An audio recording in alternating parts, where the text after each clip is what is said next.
आप जी जो पार नहीं हो पाओगे, किसी भी कारण से ठोकर लग गई, आपका रह गए यहाँ पर, ये वो गोल्डन चांस है, ये स्वर्ण स्वर्ण अवसर है आपका कि अब आप पार हो जाओगे। पार होने में कतई दिक्कत नहीं है, कोई भी संशय नहीं है आपका। लेकिन आप धोखा कहाँ खाते हो? मर्यादा तोड़ के मर्यादा भंग कर जाते हो, डगमग हो जाते हो। कुछ दिनों के बाद आपको इतना सुख हो जाएगा और इतना धन हो जाएगा आपके पास, आपके पुत्र पौत्र और ऐसे शुभ कर्मी आएंगे आपके घरों में कि आप पूरे गांव में नगर में आपके घर न्यारे हो जाएंगे। आपकी तरफ हर इंसान की नज़र होगी, ये तो भाई पता नहीं कैसे इतने सुखी और इतने धनवान कैसे होंगे। तो फिर कुछ दिनों में आप में ये माया का दबाव बन जाएगा। किन को बनेगा? जो सत्संग नहीं सुनेंगे, जो परमात्मा के चरणों में रेगुलर नहीं आओगे, महीने में 20 दिन में 15 दिन में 2 महीने में अवश्य सत्संग सुनना चाहिए। चाहे हम कितने ही अपने आप को सियाणे मान चुके हों और कितने हम अपने आप को सोच चुके हैं कि हमें ज्ञान हो गया, नहीं, हम जीव हैं। हम सुबह की बात शाम तक नहीं याद रख सकते। हमने सुबह क्या रोटी खाई थी, शाम ने पूछ ले जो याद रह जाते, तो फिर आप हमें ज्ञान कहाँ है? हमें तो बार बार रिमाइंडर की आवश्यकता पड़ेगी। और इसलिए आखिरी सांस तक परमात्मा का सत्संग भी और सिमरण भी आपने करना और सुनना पड़ेगा। तो और जो होगे गुरुद्रोही, वो तो असंख्य जन्म मनुष्य जीवन प्राप्त नहीं कर सकते। उनके सभी जो पुण्य कमाई प्रभु के द्वारा के चरणों में की है वर्तमान में, वो सभी नष्ट कर दी जाएगी। इसलिए परमात्मा हमें याद दिलाते हैं कि पूर्ण संत की शरण में आकर के अपने शुभ कर्मों को, पुण्य कर्मों को सुरक्षित रखें, अपनी कमाई को बर्बाद नहीं होने दें, मर्यादा भंग नहीं होने दें। जो नियम इस दास ने आपको बताए हैं, ये प्रभु के बताए हुए हैं, और इनमें से एक को भी आप खंड कर दोगे तो आप फाउल हो जाओगे। अब जैसे बच्चा खेल के मैदान में खेल में सेलेक्ट होता है और वो खिलाड़ी यदि मर्यादा में नहीं खेलता है तो फाउल हो जाएगा। फाउल हो गया तो एक गेम, एक जो चल रही है वो खेल उससे बाहर हो गया तो वो रिजेक्ट हो गया। तो पुण्यात्माओं, आप इस परमात्मा वाले खेल के खिलाड़ी होगे और सावधान होकर नहीं खेलोगे तो आप फाउल हो जाओगे। ऑटोमेटिक कनेक्शन है परमात्मा का, यहाँ विसल बजाने की आवश्यकता नहीं है, या तो अपने आप ऑटोमेटिकली आपका नाम खंड हो जाएगा। खंड होने के बाद आपके कैसे विचार होंगे? सत्संग में आने में अरुचि होगी। और इस दास के विषय में कोई कुछ कह देगा 19-21 तो आपको हर्ष होगा उसमें कि हाँ ऐसा हो सकता है। और जब तक आपका नाम खरा है, आप रह कर सत्संग में आओगे। और इस दास के बारे में कोई बकवाद करता है तो आप लड़ो, बेशक लड़ना तो नहीं है, लेकिन आप उसकी बात का दुख मानोगे और उसको असत्य मानोगे। ये लक्षण है आपके कि आपका नाम सही है। और यदि कोई बुराई करता है इस दास की और आप के अंदर कुछ महसूस होता है, हाँ ऐसा हो सकता है, तो आपका नाम खंड है। नहीं है तो फिर उस समय हो चुका है, हो गया ही। तो जैसे कहते हैं गुरु की निंदा सुने जो काना, ताको निश्चय नरक निदाना। है अपने मुख निंदा जो कर ही परिवार सहित नरक में पढ़ी। गुरु की निंदा सुने जो काना, यानी कान से भी कोई गुरु जी की निंदा करे और आप सुन रहे हो। सुनने का तात्पर्य क्या है? जैसे कोई बुरा हमारे बारे में कितनी अफवाहें बकवाद फैलाई, और जो पुण्यकर्मी हमारे साथ सही तरीके से जुड़े हुए थे, जो हमारे हर चीज़ से परिचित थे कि यहाँ कोई ऐसी गलती नहीं है, तो वो निंदा सुनते थे, लोग कहते थे, लेकिन उनके हृदय में कभी ये नहीं आया कि ये सच्ची कह रहे हैं। और जिनके मन में न्यू आ गया, कहाँ ऐसा हो, बस ऐसा ही था, तो बिल्कुल ठीक, ऐसे ही होगा, होगा भी, हो गया तो उसने सुन ली। गुरु की निंदा सुने जो काना। अब सुनना तो देखो, कहने कोई कुछ भी कह सके कि किसी का मुंह बंद थोड़ा ही कर सकते हैं, लेकिन आपके मन में ये नहीं आया कि हमारे गुरुजी ऐसे, आपके मन में यह आया कि हमारे गुरुजी ऐसे नहीं हैं, ये वैसे ही जैसे शनिपात के बुखार में बिरडाया करे दुनिया न्यों बिरडावे, वैसे कह रही है। तो आपने सुन के भी नहीं सुनी, आपने वह निंदा सुनी नहीं, क्योंकि आपके अंदर नहीं गई। और आपने भी आमा मिला जी, आपके मन में आ गया, काम जरूर होगा भाई, तो आपने वह निंदा सुन ली। तो इसलिए इसके लिए कहा कि गुरु की निंदा सुने जो काना, ताको निश्चय दर्क निदाना। अपने मुख निंदा जो करही, और अपने मुख से कह दे 19-21 गुरु सतगुरु के बारे में, ओए होए, परिवार सहित नरक में पड़ही, क्योंकि वो परिवार में बैठ कर बकवाद करेगा तो अन्य जो मुखिया है घर का और परिवार के लोगों को कहे वहाँ ऐसा है, वहाँ ऐसा, मैंने ऐसा सुना है, वह ऐसा करते हैं, तो पूरे परिवार ने डबो देगा, उस पूरे परिवार का दुश्मन बन जाएगा जिसने उपदेश ले रखा है। तो इस प्रकार हमने इन फाउल पॉइंटों से बच के रहना है। उसके लिए जो नए उपदेशी हैं उनसे प्रार्थना है कि हमने एक बुक बनाई है भक्ति और भगवान, उसको प्राप्त करो। उसमें फाउल पॉइंट, शंका समाधान बहुत गहराई से दिया है। वो आपके पहले भी हमने छपवाई थी, तो अब उसके बाद अभी उसका नंबर आया, वो भी लेना। उससे आप मर्यादाहीन नहीं हो पाओगे और किसी नकली व्यक्ति की बातों में नहीं फंस पाओगे। आप अपनी पटरी से नहीं उतरोगे, राम नाम की पटरी से नहीं उतर पाओगे, तो हम सफल हो जाएंगे, सतलोक जाएंगे। परमात्मा प्राप्ति करना कोई कठिन नहीं है, मोक्ष, पूर्ण मोक्ष प्राप्त करना बिल्कुल कठिन नहीं है। कठिन है इस मार्ग पर दृढ़ होना, कठिन है इस मार्ग पर आखिरी सांस तक चलना, क्योंकि इसमें बाधा बहुत है, क्योंकि पूरा विश्व हमारे विरुद्ध है। हमारा शत्रु नहीं है, लेकिन ज्ञान में विवाद है, ज्ञान के अंदर भिन्नता है, और उस भिन्नता का अंत हमारे तत्व ज्ञान से होगा। आप पूर्ण रूप से इस पर लगे रहोगे, अन्य की बातों में नहीं आओगे, आप अपना जीवन सफल कर सकते हो। और मोक्ष प्राप्त में कोई ज़्यादा कोई बात है को नहीं, नाम की कमाई से सतलोक जाया जाएगा, और आखिरी सांस तक मर्यादा में रहोगे तो जाया जाएगा। परमात्मा क्या कहते हैं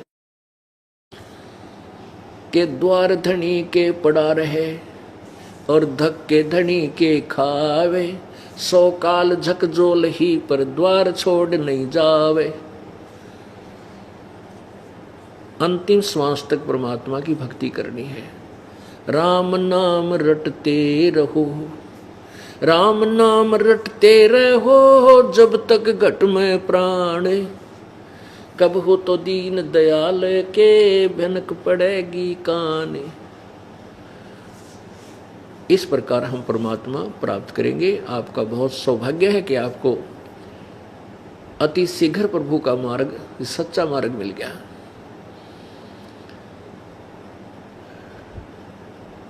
दुर्भाग्य है उन आत्माओं का जो हमसे जुड़े नहीं और हमारे विषय में झूठी अफवाहें फैला देगी, उन तक पहुंचगी, और वो इस तत्व ज्ञान से और मुझदास से नफरत करने लगे। ये काल का जाल है, काल का दाव था, ये इसने ला दिया। लेकिन परमात्मा समर्थ हैं। परमेश्वर कबीर जी की सभी आत्माएं हैं जो हमारा विरोध कर रहे हैं, वो भी हमारे बच्चे हैं, कबीर परमेश्वर के बालक हैं, आत्माएं हैं। वो काल प्रेरित होकर के भगवान से दूर होते जा रहे हैं। उनको भी तत्व ज्ञान समझा करके ये परमात्मा के सब पुस्तक सीडी वगैरह समाज में ये डोज दे करके सबको समस्त किया जाएगा, जो अज्ञानियों ने उनके अंतःकरण को असमस्त कर दिया।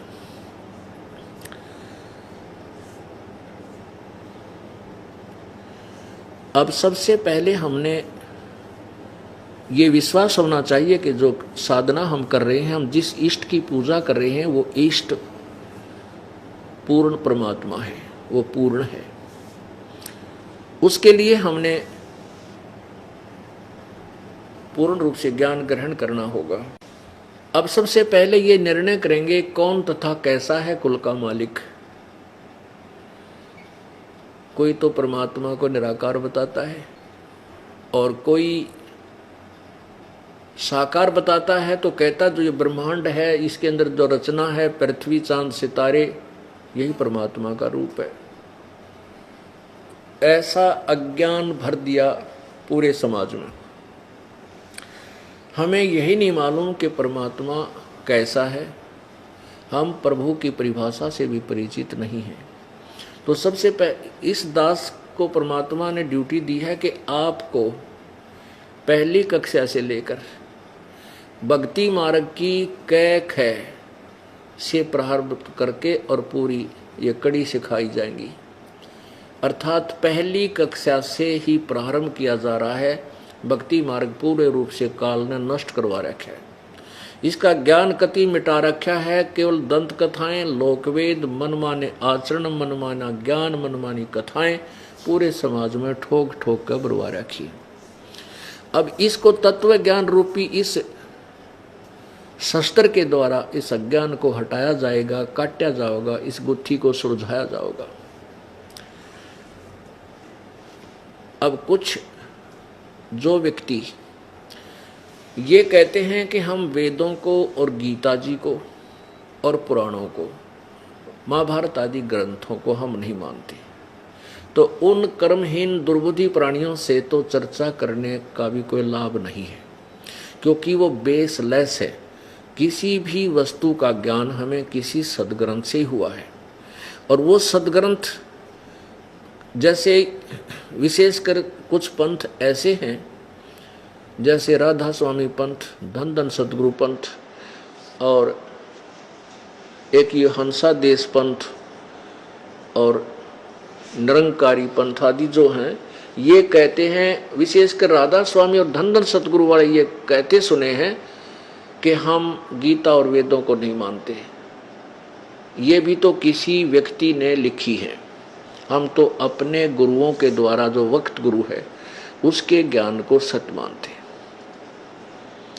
हमारे जो गुरुदेव ने, अर्थात श्री शिवदयाल जी, उनका हेड ऑफ द डिपार्टमेंट है।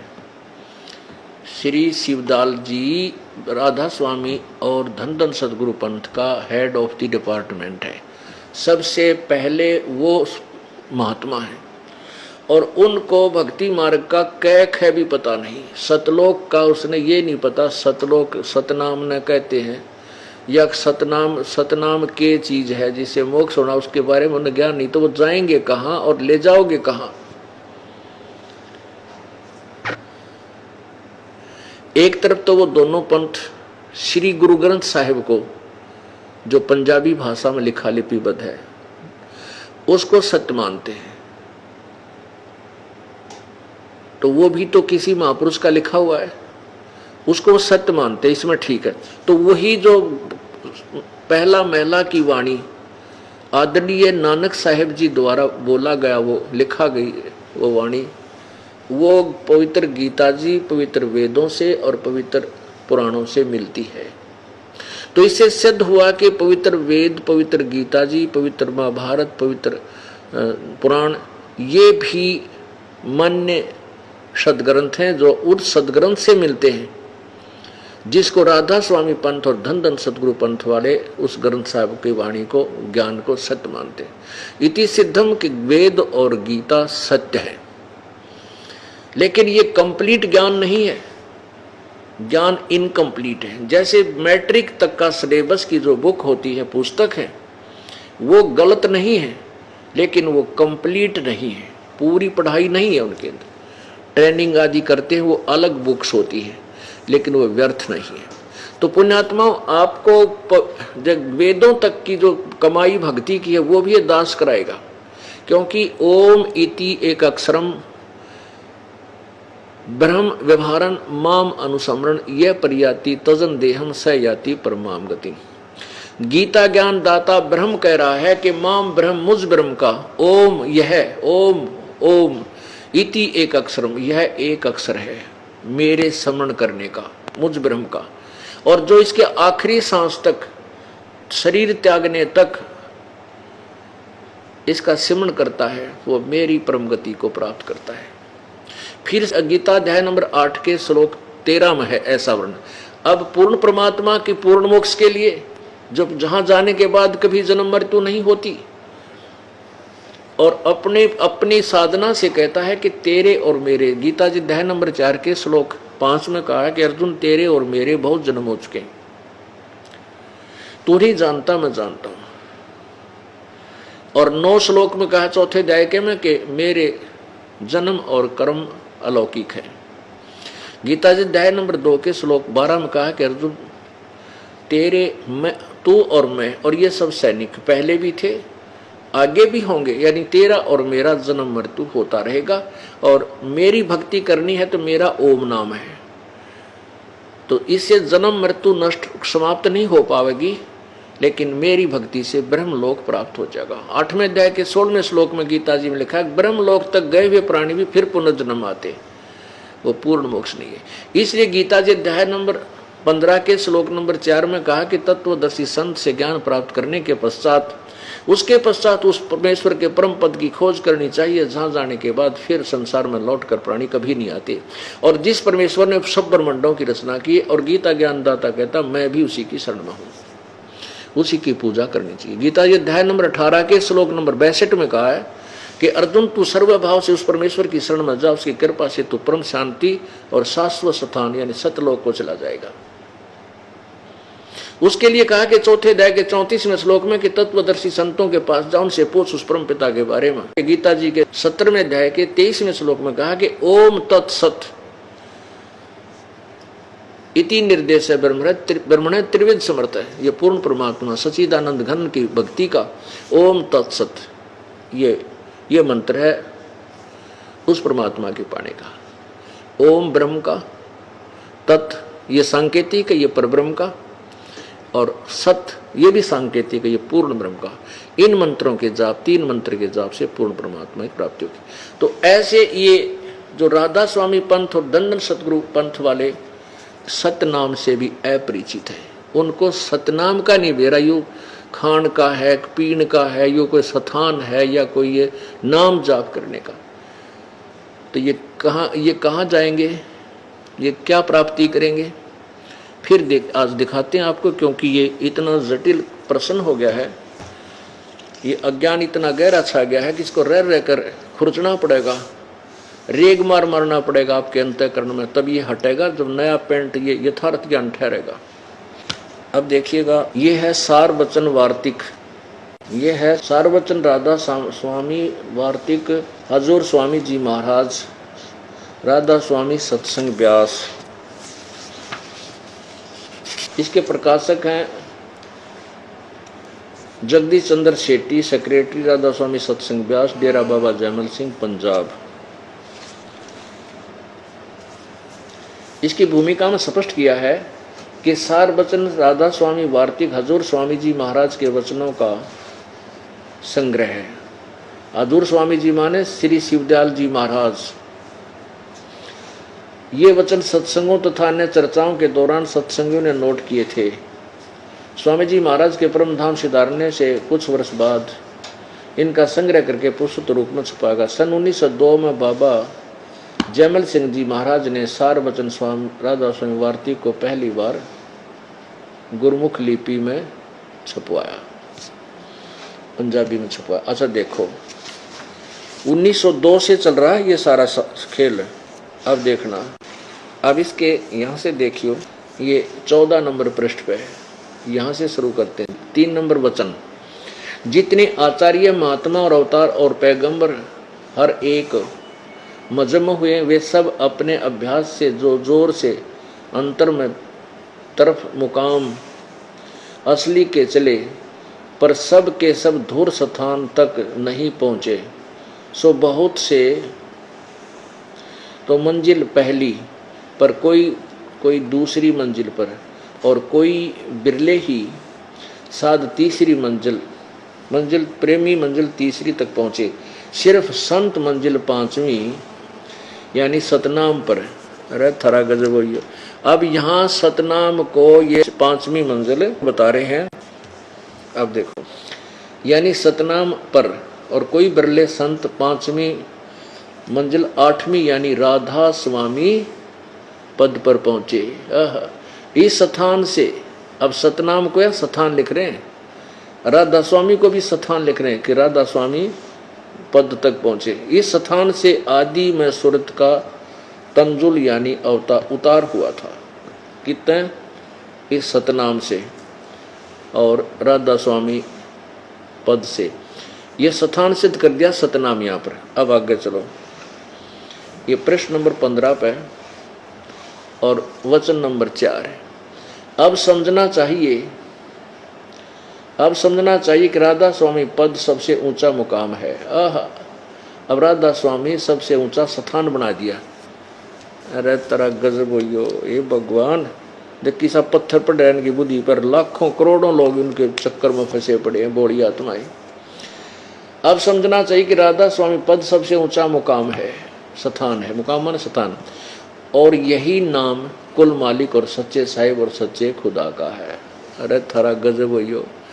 अब कोई कहे कि भारत की राजधानी दिल्ली है और फिर न कहे यही राष्ट्रपति का नाम है, ये प्रधानमंत्री का नाम भी दिल्ली ही है, तो कितना विद्वान और कितना जानकार है। तो पशु है निरा, उसने क्या ही कहा ना मेरा कर शराब भांग भूंग पी रहा होगा, इसलिए बंड एंड बेंड।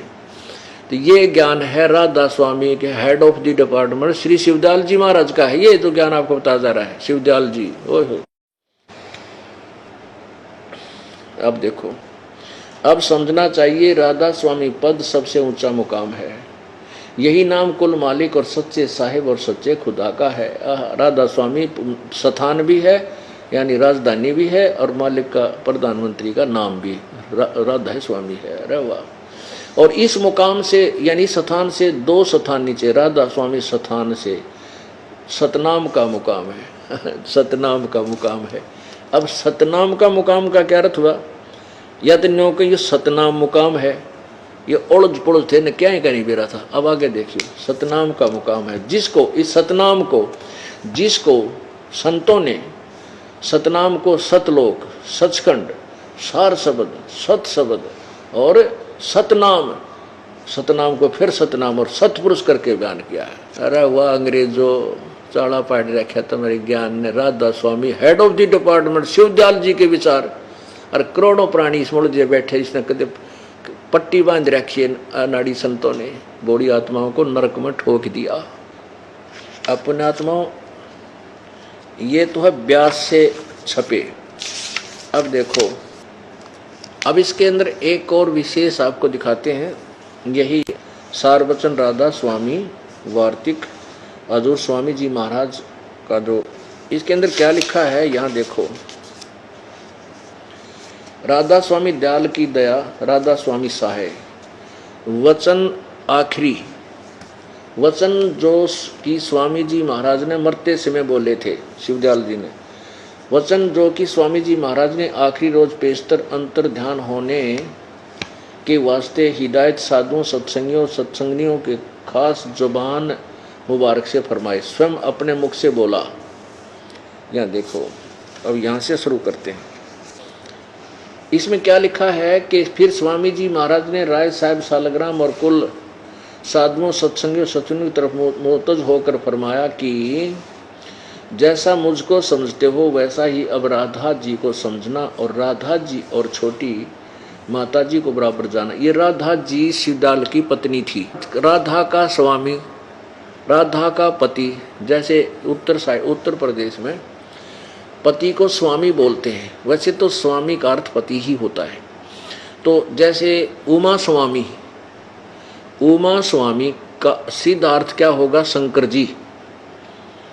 उमा स्वामी का क्या अर्थ होगा? कौन है उमा स्वामी? शंकर जी, उमा जी का पति। तो ऐसे ही राधा स्वामी राधा जी का पति, यानी ये सालग्राम जो है इसने राधा स्वामी पंथ शुरू कर दिया कि ये जो शिवदयाल जी है यो खुद भगवान है, सतपुरुष मान लिया, और इसी के नाम तय यानी इसकी पत्नी राधा नाम इसकी पत्नी का, ये उसका पति। तो राधा स्वामी उर्फ शिवदयाल जी को परमात्मा मान के और इसी के नाम की अब ऐसे ही अनाप शनाप व्याख्या बना दी। अब देखो, फिर राधा जी महाराज को हुक्म दिया कि शिब्बो और बुक्की और विष्णु को पीठ न देना। या बुक्की की कहानी और सुनावाएंगे, शिवदाल जी से अच्छी जुड़ी है। या बुक्की कौन थी? अब स्वयं मरता हुआ कह रहा है कि शिब्बो और बुक्की और विष्णु को पीठ न देना। पुण्यात्माओं, पहले तो एक विचार करो, अंत समय में जो आदमी प्राण छोड़ने लग रहा है और वो फंस रहा है यहीं पर, बुक्की ने संभाल कर रखिए है, तू ऐसे करिए, तो वो कहाँ गया होगा?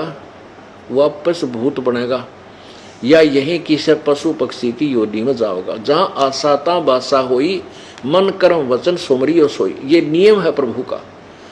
इसलिए कहा कि अंतिम जहां अंत में जहां आशा है वहीं वासा हो। ये बुक्की में आकर भूत बनकर शिवदाल जी बुक्की में बोलने लग गया, क्योंकि ये पार कहाँ होता जब अंत समय में ये सब फंसा पड़ा है, नो करिए तो नो करिए, तो आग लगे ऐसा तू चाल अपने सतलोक ने उड़द पुड़द हो रहा है। या तो पहले व्यवस्था कर देनी थी, 10-20-5 वर्ष पहले कुछ करना चाहता था तो अब उसको पता लग गया कि तेरी शात आली है, तू अंतिम सांस गिरना था, जब उसने ये सारा कुछ व्यवस्था करी। अब आगे देखो क्या बताया है, वचन 14। अब यहां देखो 14 नंबर वचन 14। फिर सेठ प्रताप सिंह की तरफ, जो इसका छोटा भाई था शिवदयाल जी का, तरफ मुतवज्जा होकर फरमाया कि मेरा मत तो सतनाम और अनामी का था। अरे वाह, सतनाम सतलोक मान रहा है और अनामी लोग जो आपको ये दास बताता है, सतलोक से ऊपर अलखलोक, फिर अगमलोक, फिर अनामी लोक। तो इसने सुन रखा था परमात्मा कबीर जी की वाणी से सतनाम और अनामी, लेकिन पता इस शिवदयाल जी को कतई नहीं था। मेरा तो मत सतनाम और अनामी का था। यहाँ सतनाम को सतलोक सथान बता रहा है, और राधा स्वामी मत सालग राम का चलाया हुआ है, इसको भी चलने देना और सत्संग जारी रहे और सत्संग आगे से बढ़कर होगा। अपने आत्मा, अब ये मरते हुए क्या कह रहे हैं शिवदयाल जी, मेरा पंथ नहीं है ये राधा स्वामी पंथ, ये सालग्राम ने सुना, ये राय साहब जो राय साहब सालग्राम इसने चला दिया, लेकिन मेरा मत नहीं। तो पहले तो ये यहीं से कट हो गया, जो इनका हेड ऑफ द डिपार्टमेंट तो कह जो मेरा पंथ को ना, ये राधा स्वामी कह के बौड़े हो गए, तो वहीं से यो चौड़ चपट हो लिया। यदि थोड़ा बहुत मानते भाई कुछ है, वैसे तो श्री शिवदयाल जी को ABC का ज्ञान नहीं, उआ बाई बक रहा है, बोल रहा है, तो अन्य को क्या होगा। अब देखो, ये राधा उसकी पत्नी थी, ये आपको दिखाते हैं, बहुत स्थानों पर यह प्रमाण है कि राधा उसकी पत्नी थी। अब आपको स्वामी जी महाराज कहाँ गए पहले ये दिखाते हैं, उसके बाद ये स्वामी शिवदयाल जी जिसको राधा स्वामी पंथ का हेड ऑफ द डिपार्टमेंट माना जाता है, उसी के शिष्य ये सालग्राम थे, और सालग्राम ने शिवदयाल जी को भगवान मान लिया। राधा स्वामी जैसे उमा स्वामी, तो शिवदयाल के नाम तयुनारा पंथ चला दिया। अब देखो, पहले इसी में देख लेते हैं और थोड़ा क्लियर करते हैं कि स्वामी जी जब अंत समय में शिब्बो और बुक्की का चिंता कर रहा था तो कहाँ गया होगा, वो बुक्की में भूत बन गया, भूत बनकर प्रेत बनकर बुक्की में ही आ गया अपनी शिष्या में। और फिर वहां से ये सालग्राम जिसने राधा स्वामी पंथ चलाया, वो उस भूत पर आदेश लेकर और फिर अपना कोई काम करता था। ये देखिएगा, जीवन चरित्र हजूर राधा स्वामी दयाल की दया, राधा स्वामी साहेब, जीवन चरित्र स्वामी जी महाराज, लेखक लाला प्रताप सिंह सेठ उर्फ चाचा जी साहेब, प्रकाशक राधा स्वामी ट्रस्ट, स्वामी बाग आगरा, सर्वाधिकार सुरक्षित, प्रकाशक द्वारा सुरक्षित। 17वीं बार 5000, सन 2006 ईस्वी में, मूल्य 15 रुपये। राधा स्वामी ट्रस्ट, राधा स्वामी बाग आगरा, मुद्रक अर्पण प्रिंटरी, राधा स्वामी चैम्बर्स, बालेज रोड, आनंद। फोन नंबर इतने। ये हैं वो कुल धनी, परम धनी और शिवदयाल जी, परम पुरुष पूर्ण धनी हजूर स्वामी जी महाराज। अब यहाँ देखो 78 पृष्ठ पे जीवन चरित्र राधा स्वामी जी महाराज, न स्वामी जी महाराज। अब बुक्की जी का जो कि शिब्बो जी की छोटी बहन थी, थोड़ा सा हाल लिखा जाता है। यह शिवो जी के कुछ अरसे बाद स्वामी जी महाराज के चरणों में आई थी। जब इन्होंने कुछ दिन सत्संग किया और वचन स्वामी जी महाराज के सुने और वे वचन हृदय में समा गए, तब इनके प्रेम की हालत अजीब थी कि जब स्वामी जी महाराज वचन या अर्थ पोथियों का करते तब इनकी आंखें सुर्ख अंगारा सी हो जाती थी और आंसू बराबर टपकते रहते थे और बहुत देर तक यानी घंटों उन वचनों का नशा बना रहता था। और फिर जब स्वामी जी महाराज कथा से फुर्सत पाकर हुक्का पीते थे, जय हो, ये हुक्के की कसर हो रही थी पारण में। पुण्यात्माओं कहते हैं अमल आहारी आत्मा कभू ना पावे पार। हुक्का यानी ये तम्बाकू सेवन करना इस मानव शरीर के लिए सबसे ज्यादा पापदायक है और भक्ति मार्ग में सबसे ज्यादा बाधक है, और जिसको शिवदयाल जी प्रयोग करते थे, सहर्ष करते थे। कथा से फुर्सत पाकर हुक्का पीते थे या अभ्यास का रस लेते थे या कथा कहने को बैठते थे तो बुक्की जी महाराज के चरणों का अंगूठा मुंह में रखे हुए घंटों चरणामृत का रस लेती रहती थी। और जब कोई मत्था टेकने के वास्ते हटाना चाहता था तो वे चरण नहीं छोड़ना चाहती थी। तब मत्था टेकने वाले से कह दिया जाता था कि तुम दूसरे चरण पर मत्था टेक लो और उस प्यासी को मत हटाओ। और वह बयान किया करती थी कि मुझे इसमें ऐसा रस आता है कि जैसे कोई दूध पीता है। इनके भजन का यह हाल था कि 8 घंटे 9 घंटे रोज भजन किया करती थी और इनको स्वामी जी महाराज के दर्शनों का पूरा आधार हो गया था और सूरत भी ऊंचे देश में पहुंचती थी। जब स्वामी जी महाराज अंतर्ध्यान हुए तब बुक्की जी की यह कैफियत हुई कि कई दिन रात बेहोश पड़ी रहती थी और 2 दिन हाजिर हजूरी जरूरी यानी फ्रेश भी नहीं होती थी, कि रफा करने नहीं जाती थी और सूरत स्वामी जी महाराज के चरणों में लगी रहती थी। करीब 1.5 महीने तक ये हालत रही। सबको खौफ हुआ कि शायद इनकी देह छूट जाएगी। तब स्वामी जी महाराज ने इनको दर्शन दिए और फरमाया कि जिस तरह तुम सेवा पेशतर किया करती थी उसी तरह से करो। और फिर उसी रोज से बुक्की जी भोग भी तैयार करती थी और अपने मेरे पन्नी गली के मकान पर पहले दस्तूर के माफिक पलंग बिछाती और हुक्का भरती थी। आहा, और वह पलंग अभी तक बिछा रहता है। गर्ज की जिस तरह से की पेशतर सेवा किया करती थी पहले जब वो जीवित था, उसी तरह से कुल काम करने लगी और स्वामी जी महाराज उनको ध्यान में के समय प्रगट दर्शन देते थे और कुल सेवा उसी तरह कबूल फरमाते थे जैसा कि अंतर्ध्यान होने से पेशतर करते थे। बुक्की जी को महाराज उनके आखिरी दम तक प्रगट रहे, यहाँ तक कि जिस किसी को जब कोई बात स्वामी जी महाराज से अर्ज करनी होती थी तो वे बुक्की जी के जरिए दरियाफ्त कर लिया करते थे। यानी बुक्की जी अभ्यास के समय स्वामी जी महाराज को प्रगट करके हम कमाल हुआ करती थी। इस नियाजमंद को भी जब कभी भीड़ के समय यानी कोई आपत्ति आ जाती उस समय घबराहट होती थी तो किसी तरह से अकल काम नहीं देती थी, तब बुक्की जी के जरिए से स्वामी जी महाराज का हुक्म लिया करता था और जैसा हुक्म होता था उसी के मुवाफिक बंदा कारबंद होता था। और इसी तरह जब पर राय साहब यूसालेग्राम ने भी मौज की थी, बुक्की जी के जरिए से 2-4 बार हुक्म हासिल किए थे। अरे वाह, जय हो।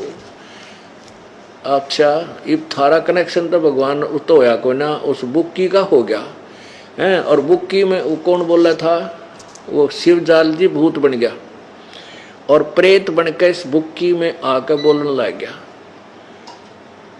अब कहते हैं ये लेखक बोल रहा प्रताप सिंह जी, जो शिवजाल जी का छोटा भाई था, ये कहता कि मेरे ऊपर कोई आपत्ति आ जाती थी तो बुक्की का आगे अर्ज करते थे तो उसमें वो शिवदयाल जी प्रगट होकर बोलिया करते थे और जो आदेश उनका होता मैं उसी तरह करता था। और सालेग्राम भी नहीं करता था जिसने राधा स्वामी पंथ चलाया। अरे भले आदमियों,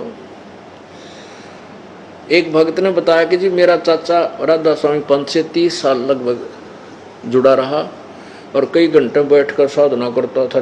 शाम ने 2-2 1-1 2.5 घंटे सुबह शाम फिर वो मर गया।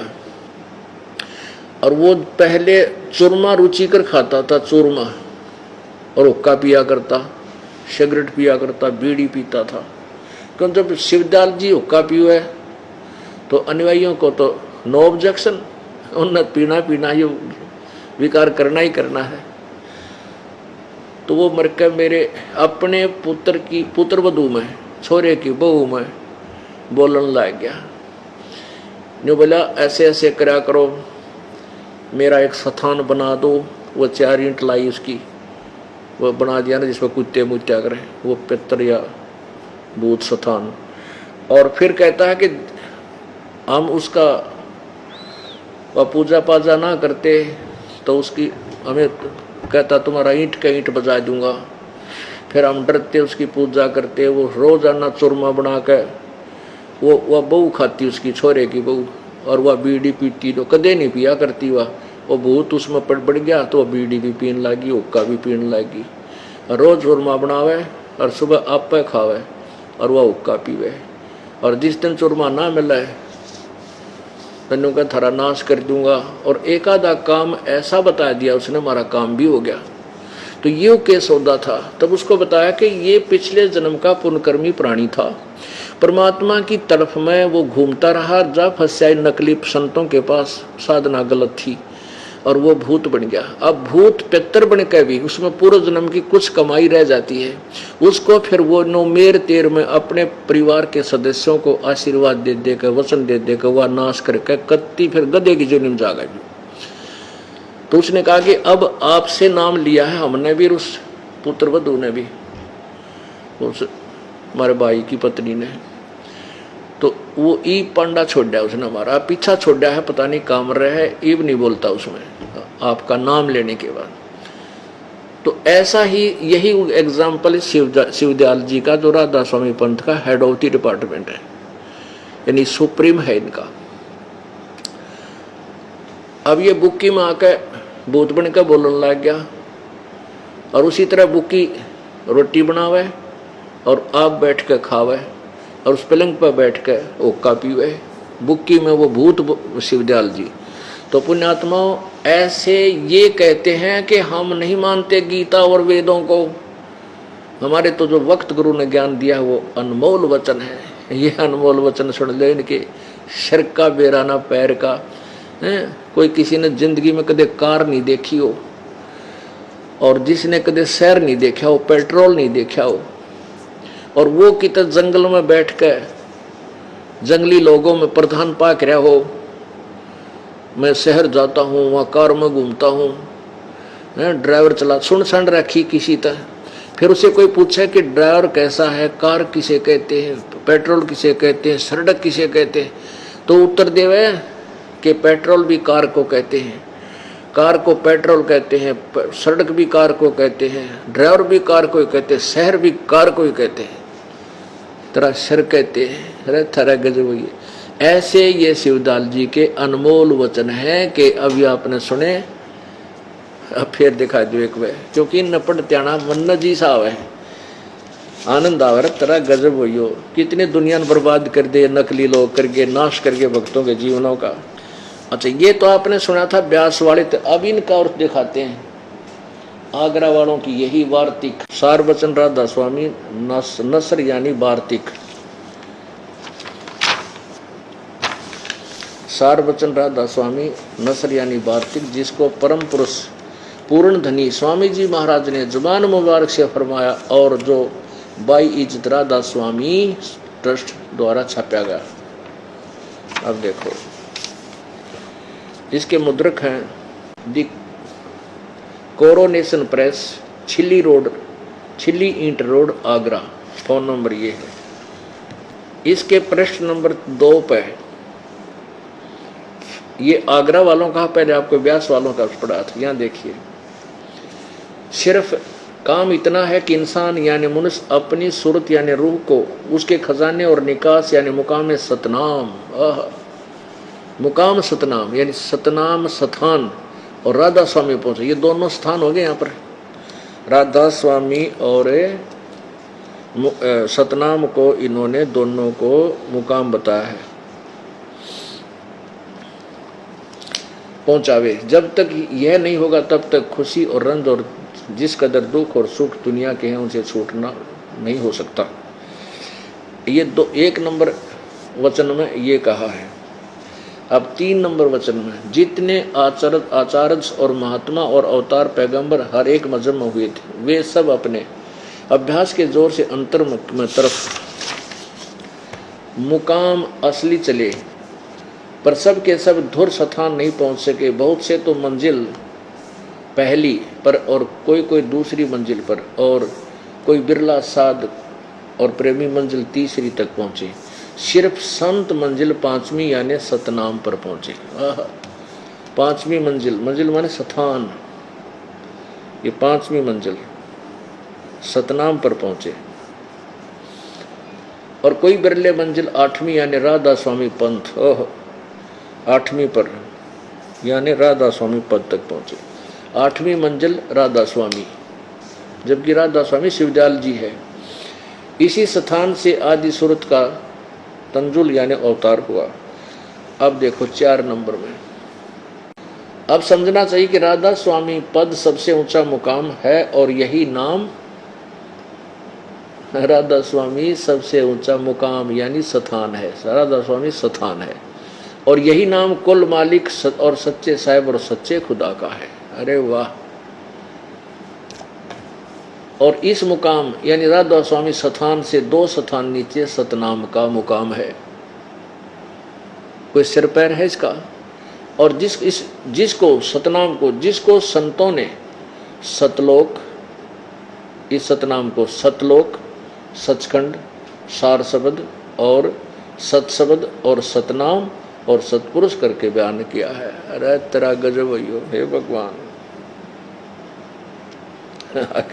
आगे और देखिए इनकी के कसूती। देख, अब ये 4 वचन ही चल रहा है प्रश्न नंबर 5 पे। इसी में आगे चल के इन्होंने के बकवाद करी है। देखो, राधा स्वामी पद को अकय और अनामी भी कहते हैं, क्योंकि यही पद अपार और अनंत और अनादि है और बाकी के सब मुकाम इसी से प्रगट पैदा हुए हैं। और सच्चा मलकाना इसी स्थान जिसको सच्चा मलकान जिसको स्थान भी नहीं कह सकते, इसी को कहते हैं। बोले इनका कोई सर पैर हुआ। यहाँ कहते हैं राधा स्वामी पद को अकय और अनाम भी कहते हैं। अकय अनामी जो चौथा लोक है ऊपर सबसे लास्ट वाला अनामी लोक, अकय अनाम भी कहते हैं राधा स्वामी को, क्योंकि यही पद अपार और अनंत और अनादि है और बाकी के सब मुकाम यानी स्थान इसी से प्रगट यानी पैदा हुए हैं। और यह सच्चा लामकान, यह सच्चा लामकान जिसको स्थान भी नहीं कह सकते, इसी को कहते हैं। इसको स्थान भी नहीं कह सकते, इसी को कहते भी हैं। बताओ इसका कोई सर पैर है? आप 20 बार पढ़ के इसका अर्थ निकाल दो, कहना क्या चाहते हैं। वही जैसे दयानंद जी ने लिख रखा 5 में यजुर्वेद अध्याय नंबर 5 के मंत्र नंबर 1 में क्या है का बिना बेरा, उसमें अग्नि तनुरसी विष्णुवे त्वा सोमा ऋषि का अर्थ लिखा है कि हे लोगो, हे बिजली प्रसिद्ध, हे लोगो, जैसे हम लोग बिजली प्रसिद्ध समान शरीर के समान प्रण के अड़ंग बड़ंग करके 2 अक्षर की बात थी कि वो परमात्मा सह शरीर है और उस अमर परमेश्वर का सबके संभाल करने के लिए तीनों लोकों में प्रवेश करके सबकी देखभाल करता है, धारण पोषण करने के लिए भी एक और शरीर है उस अमर पुरुष का। सीधा सा अर्थ था। और इसकी इनका सिर पैर को नहीं, इनका भी कि उसको ला मकान, उसको मकान स्थान भी कहते हैं, उसको नहीं भी कहते हैं। ऐसे कोई बात है?